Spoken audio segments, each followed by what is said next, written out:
I'm a volunteer here at Manchester Museum, and one of the things that we do here is that we help out the conservators when they have a big project.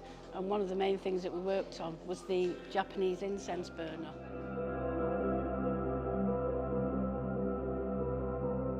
Now that's an 18th century incense burner. It came out just about the time when Japan was opening up to tourism and also to trade with other countries.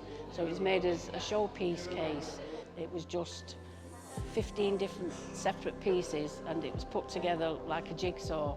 And you can't clean it with a scrubbing brush or anything like that. One of the things that we used, I don't know if you can see this, but it's a small perspex stick. We could use the perspex stick because it won't damage the cast bronze, and we would just carefully scrape away at the dust and the dirt that had accumulated and then brush that off.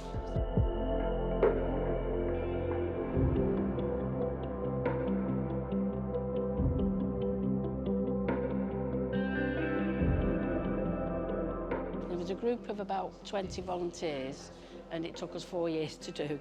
So as you can imagine, it wasn't an easy task, but it was very enjoyable actually.